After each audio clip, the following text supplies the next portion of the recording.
Assalamualaikum warahmatullahi wabarakatuh. Bagaimana kabar Ananda Ustaz semuanya? Saya harap Ananda semua dalam keadaan sehat walafiat dan selalu berada dalam lindungan Allah Subhanahu wa taala. Baiklah, pada pertemuan kali ini kita lanjutkan materi bab kedua mengenai teks cerita narasi fantasi dengan tema memahami dan mencipta cerita fantasi.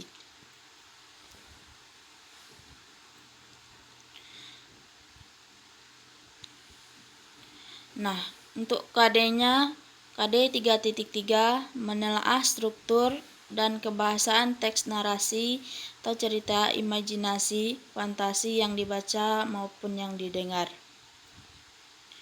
Indikator yang pertama menelaah struktur teks narasi fantasi, yang kedua menelaah kebahasaan teks narasi fantasi.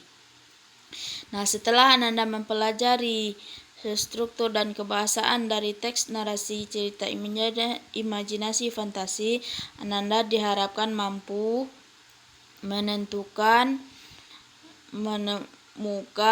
struktur teks narasi fantasi yang disajikan melalui contoh. Yang kedua, Ananda mampu menentukan maupun mencari kebahasaan teks dari contoh teks narasi fantasi yang diberikan.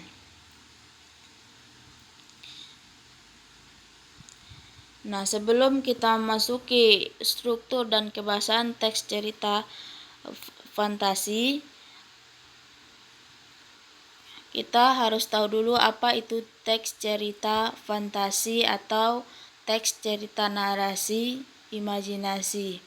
Nah, teks cerita fantasi itu merupakan suatu teks yang berisi karangan yang menggambarkan atau membayangkan berbagai pengalaman, perbuatan, ataupun kejadian berupa imajinasi atau khayalan atau angan-angan penulis yang dituangkan melalui tulisan. Nah, untuk ciri-ciri teks cerita fantasi itu ada di buku paket Ananda, bisa Ananda baca sendiri. Dan untuk jenisnya juga ada dalam buku paket Ananda. Jenisnya itu dibedakan menjadi dua. Ada namanya cerita fantasi total dan irisan. Kemudian ada namanya cerita fantasi sezaman dan lintas waktu. Nah, itu ada pada buku paket Ananda halaman 53 sampai dengan 54. Bisa Ananda baca sendiri ya.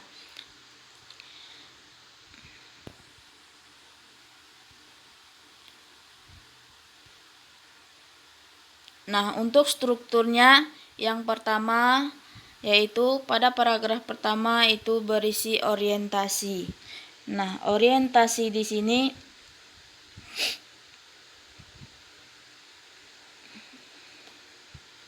merupakan tahap awal di mana pengarang memberikan pengenalan tentang tema, penokohan atau wataknya, tokoh, dan sedikit alur cerita kepada para pembacanya.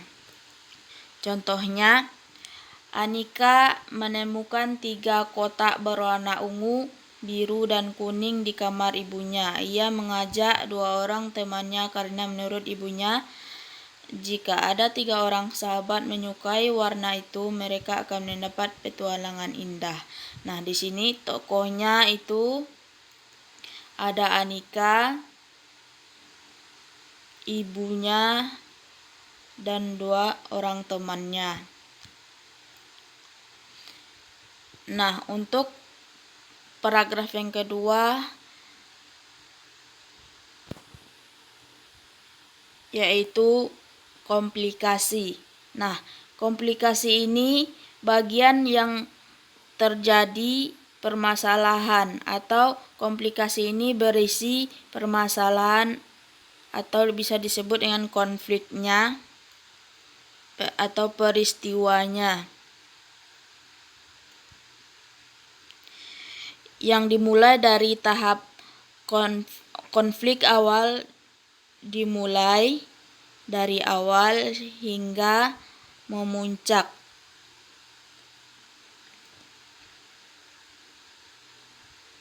Contohnya di sini ketiga sahabatnya tersebut berpetualang ke negeri khayalan dan bertemu putri Cindy. Nah, di sini terjadilah permasalahannya nanti, bagaimana petualangannya itu, apakah seru, menegangkan, atau yang lainnya. Nah, yang ketiga, paragraf ketiga disebut dengan resolusi. Nah, resolusi ini tahap penyelesaian dari permasalahan atau konflik yang sedang terjadi dalam cerita. Jadi resolusi ini penyelesaian dari permasalahan dari tahap komplikasi di atas tadi. Contohnya, mereka kembali ke dunia nyata dan menyadari bahwa yang lebih penting dari berlian ialah persahabatan mereka sendiri. Nah, ini diambil dari contoh cerita fantasi Berlian 3 Warna.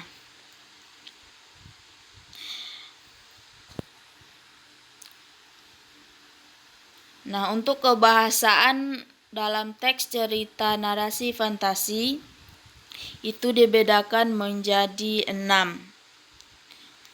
Yang pertama, penggunaan kata ganti dan nama orang. Nah, di dalam teks cerita narasi fantasi itu ada penggunaan kata ganti dan nama orang sebagai sudut pandang penceritaan.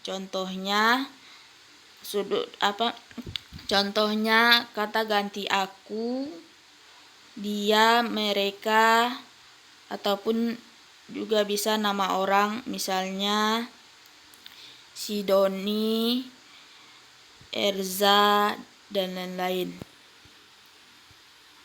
Nah, yang kedua, penggunaan kata yang mencerap panca indera untuk deskripsi latar.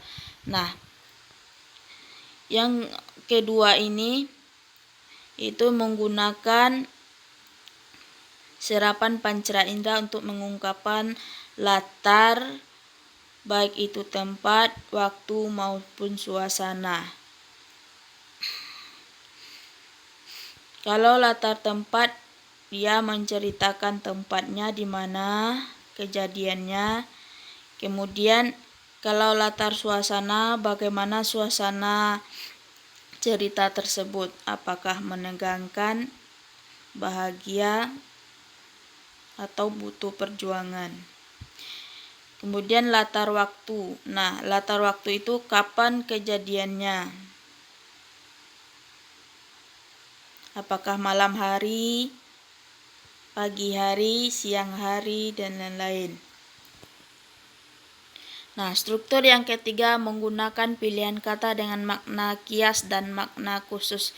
Nah, untuk teks narasi fantasi juga menggunakan pilihan kata. Dia sering menggunakan kata kias maupun menggunakan makna khusus.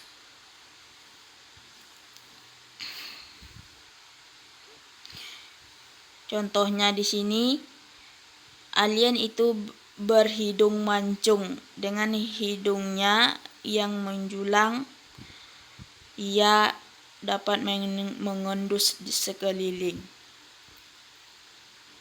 Jadi,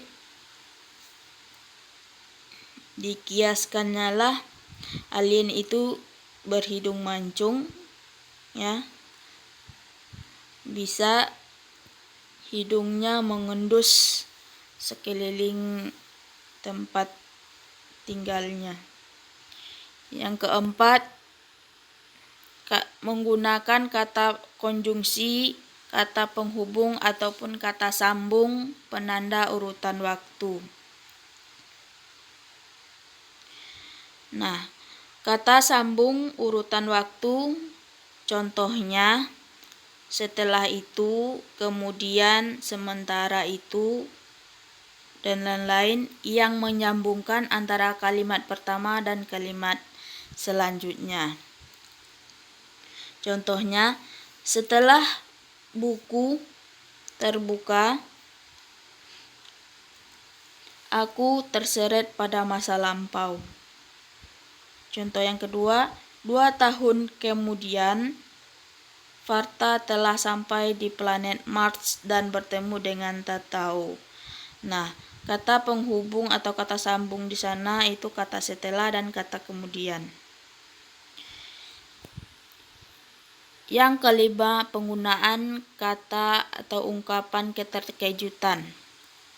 Nah, ungkapan keterkejutan ini juga sering digunakan dalam teks cerita fantasi narasi.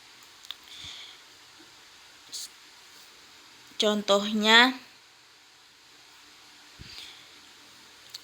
tiba-tiba seorang alien yang berukuran lebih besar datang. Nah, di sini kata ungkapan keterkejutannya berfungsi untuk menggerakkan cerita atau berfungsi untuk memulai masalah itu terjadi. Contoh yang kedua, tanpa diduga buku terjatuh dan halaman terbuka menyeret Nabila pada dunia lain. Nah, di sini kata keterkejutannya itu tanpa diduga. Dia memulai permasalahan yang akan muncul.